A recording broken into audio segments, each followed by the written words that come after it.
Aujourd'hui, je vais installer un tableau électrique de répartition, sujet a priori difficile, et qu'il est peut-être moins qu'on ne le pense. Pourquoi? Tout simplement parce que j'ai choisi un tableau et des modules de nouvelle génération qui vont nous faciliter la vie. L'installation va être à la fois nettement plus facile et nettement plus rapide. Ici, j'ai l'arrivée de la ligne électrique qui vient du compteur. La phase, le neutre et bien évidemment la terre. Et en bas, j'ai toutes mes lignes d'alimentation de la maison qui ont été soigneusement repérées par des étiquettes. Alors entre les deux, entre l'arrivée électrique du compteur et le départ des lignes, on va installer le fameux tableau. Ce tableau, on l'appelle modulaire, tout simplement parce qu'on installe à l'intérieur des modules, chaque module étant un appareil soit de protection, soit un appareil de commande. Alors la dimension du coffret va dépendre du nombre de modules qui sont nécessaires à installer, c'est-à-dire en gros de la dimension de votre appartement ou de votre maison. Sachant qu'il faut conserver obligatoirement 20% de place libre sur les rails, tout ça pour pouvoir installer des appareils de confort et d'économie d'énergie comme des délesteurs par exemple. Le coffret résineux est prééquipé, c'est-à-dire qu'il dispose déjà des différents éléments de connexion. Ici, on a la barrette de connexion d'arrivée de ligne, donc là c'est le neutre. Là, c'est la phase. En bas, on a les barrettes de connexion pour la terre et au milieu, les rails qui vont permettre de fixer les modules. Or, tous ces éléments sont mobiles, c'est-à-dire qu'ils peuvent tous être enlevés et vous allez voir, ça va nous avantager considérablement pour l'installation. Notre installation va être considérablement simplifiée par un système qui est un système exclusif, qui est ce système de répartiteur. C'est-à-dire ici, je clipse cette barrette qui est un répartiteur et c'est sur ce répartiteur que vont venir s'accrocher directement tous les modules du tableau. Alors c'est extrêmement simple, vous allez voir, ça va très très vite et ça va nous faciliter grandement la vie. Alors la première étape de notre installation consiste à fixer le tableau, enfin l'ossature du tableau en l'occurrence, de façon à ce qu'il soit bien horizontal, donc j'utilise un niveau, et je vais le fixer selon le mur et selon la fixation avec des vis à bois ou des chevilles, selon si on est dans le béton ou autre.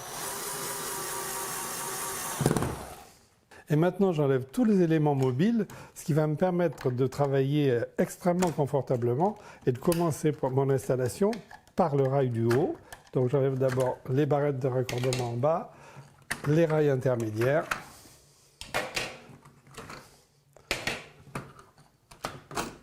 Alors je peux maintenant passer à la connexion en commençant par la connexion des câbles d'alimentation qui viennent du compteur.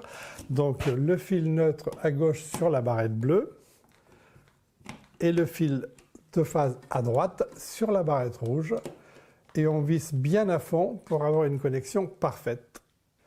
Et bien évidemment, je travaille hors tension, c'est-à-dire que le disjoncteur au compteur a été baissé. Et sur le rail, je viens positionner le répartiteur, ce fameux système original. Le répartiteur étant posé, je vais pouvoir accrocher tous les modules qui vont s'accrocher automatiquement. Sur chaque rail, au départ, je vais installer un interdifférentiel. Alors cet interdifférentiel, qui est un 30 mA, c'est un appareil de protection qui évite aux personnes toute électrocution. Alors on utilise différents types de différentiels, en particulier deux types de puissance. En général 40 ou 63 ampères, selon la somme des puissances des lignes qui sont placées derrière. On utilise aussi deux modèles d'interdifférentiel, le modèle AC qui est le modèle standard qui va protéger les lignes de prise ou les lignes d'éclairage, et le modèle A qui lui est un modèle qui va protéger les lignes spécialisées comme le lave-linge, le micro-ondes, la plaque de cuisson. Alors je procède maintenant à l'alimentation de mon interrupteur différentiel à partir de la barrette. Donc ici le neutre et de l'autre côté on va passer à la phase. Je dénude les fils de connexion sur à peu près 1 cm. Voilà. Alors je fixe dans la barrette rouge de phase et sur la borne droite de l'interrupteur différentiel. Maintenant je peux accrocher les différents disjoncteurs qui vont être alimentés automatiquement. Il suffit d'encliquer le disjoncteur sur le répartiteur et il est alimenté.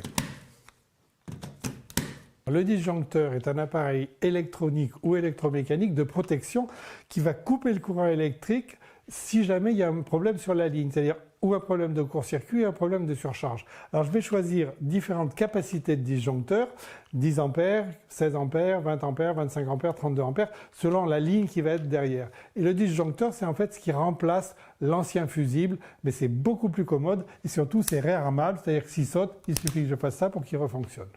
Je peux donc raccorder chaque ligne sur son disjoncteur. Donc je sépare le fil de terre qui sera raccordé plus tard. Je dénude chacun des deux fils, toujours pareil, à peu près 1 cm.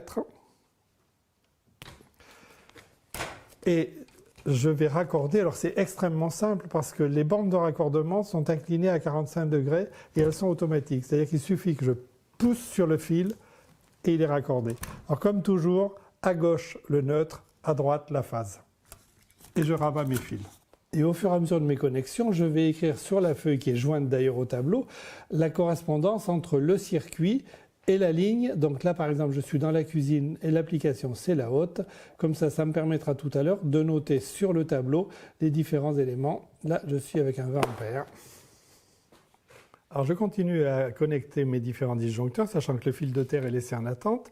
Alors, toujours à gauche, le neutre. Ah, c'est raté. Le neutre, bien enfoncé. À droite, la phase. Sachant que les lignes qui sont alimentées en 2,5 sont protégées par des disjoncteurs de 20 ou 16 ampères selon le nombre de prises qu'il y a dessus, et que les lignes d'éclairage, elles, sont connectées sur des disjoncteurs de 10 ampères.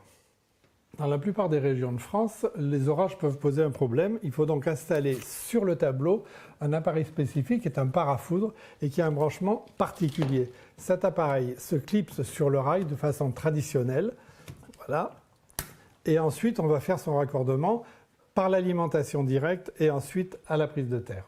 En suivant le schéma qui est indiqué sur l'appareil, là, je commence par raccorder le câble de terre qui vient de la barrette de terre, qui vient du compteur, on va dire. Et ensuite, on aura la fixation du second fil de terre qui, lui, va au collecteur et qu'on mettra tout à fait à la fin de notre installation. Le parafoudre est alimenté directement à partir des barrettes de connexion d'alimentation générale qui sont placées en haut. Donc, le neutre à gauche et ensuite la phase à droite.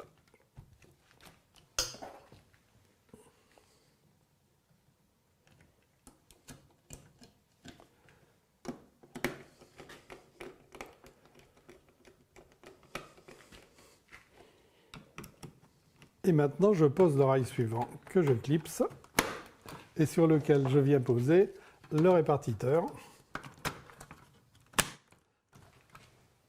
J'accroche maintenant le disjoncteur différentiel du deuxième rail et je pose un peigne vertical qui va assurer l'alimentation entre la première et la deuxième rangée. Donc voilà, le peigne vertical alimente la deuxième rangée à partir de la première.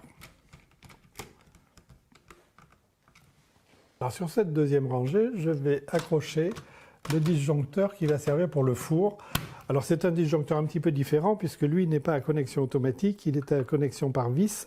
Mais toujours la même chose, on a le neutre à gauche et la phase à droite.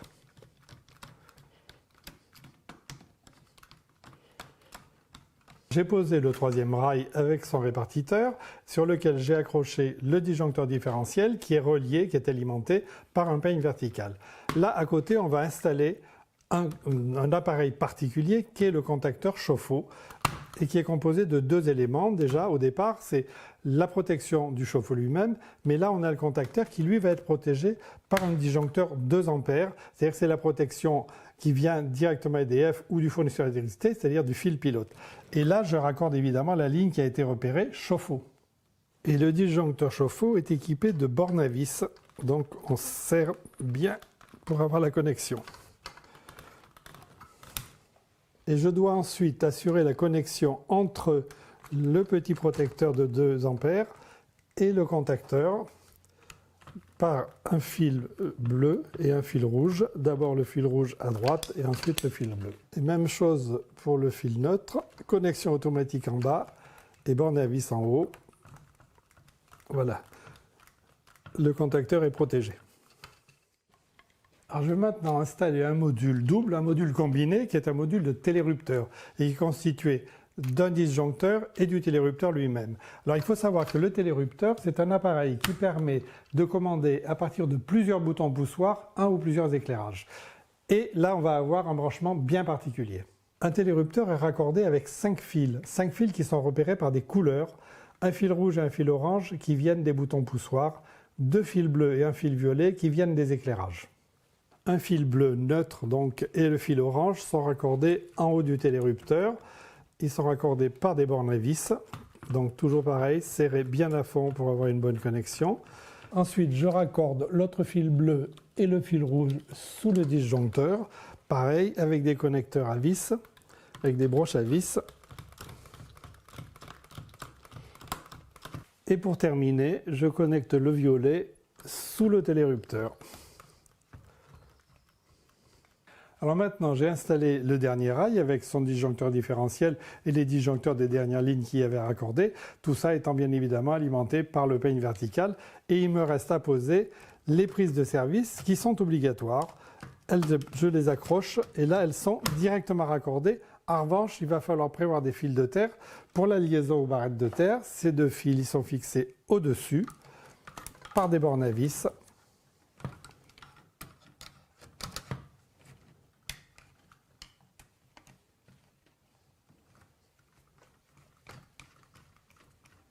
Alors pour terminer les connexions, je sépare tous les fils de terre en deux nappes qui seront répartis sur les deux connecteurs. Et je positionne le premier connecteur en haut. Alors ils sont un petit peu différents. Il y en a un qui va en haut et en bas, donc attention à ne pas se tromper. Là, il est clipsé. Je vais pouvoir maintenant raccorder mes fils de terre après les avoir dénudés. Alors chaque fil coupé à la bonne longueur, dénudé. Et pour le clipser, enfin pour l'enfoncer dans la barrette, le mieux c'est de disposer d'une petite pince et enfoncer dans la borne automatique. Et on va comme ça jusqu'au bout de la nappe. Alors maintenant, je raccorde la barrette de terre qui est ici avec le câble de terre, le gros câble de grosse section qui vient du parafoudre, qui lui-même est relié à la barrette de terre par le câble principal. Et là, c'est un raccordement à vis, donc bien enfoncé et vissé bien à fond pour qu'on ait un contact parfait. Donc je termine le branchement de tous les fils de terre sur les barrettes de connexion qui sont en bas. Voilà, elles sont à connecteur automatique. Et maintenant, il va falloir relier la deuxième barrette à la première, sinon elle ne serait pas reliée à la terre, puisque la terre, elle arrive ici. Donc je vais faire avec un petit câble la liaison entre les deux. Ce sont des bornes à vis.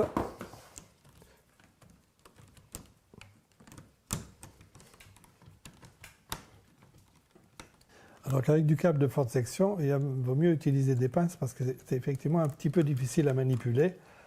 Et là, on serre à fond au maximum pour qu'il ne se décroche pas et qu'on ait une connexion absolument parfaite. Bon voilà, notre tableau est terminé. Maintenant, je vais pouvoir l'habiller. L'habiller, c'est-à-dire mettre son couvercle et par-dessus le couvercle, mettre aussi une porte, parce qu'il existe des portes décoratives. Celle-ci que j'ai choisie est en aluminium brossé et elle est équipée d'un certain nombre d'accessoires et en particulier donc des charnières qui vont venir ici se fixer avec les vis du tableau.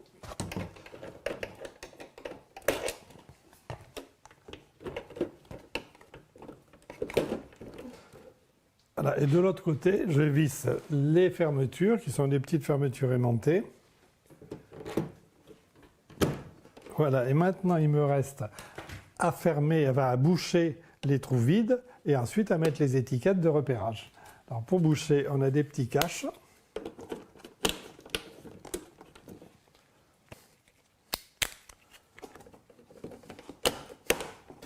Alors pour que le tableau soit terminé, vous allez comme moi repérer soit avec des petits pictogrammes, soit avec des étiquettes qui sont à écrire, la fonction de chacun des appareils qui est posé sur le tableau. Et c'est pour ça que je me suis servi bien évidemment de la feuille que j'avais remplie au fur et à mesure de mes raccordements. Il me reste à poser la fermeture de la porte. Notre tableau de répartition électrique est définitivement terminé. On a vu que l'installation était beaucoup plus facile qu'on ne pouvait le penser et qu'elle est extrêmement rapide. Et en plus, le tableau est décoratif avec des portes de différents modèles.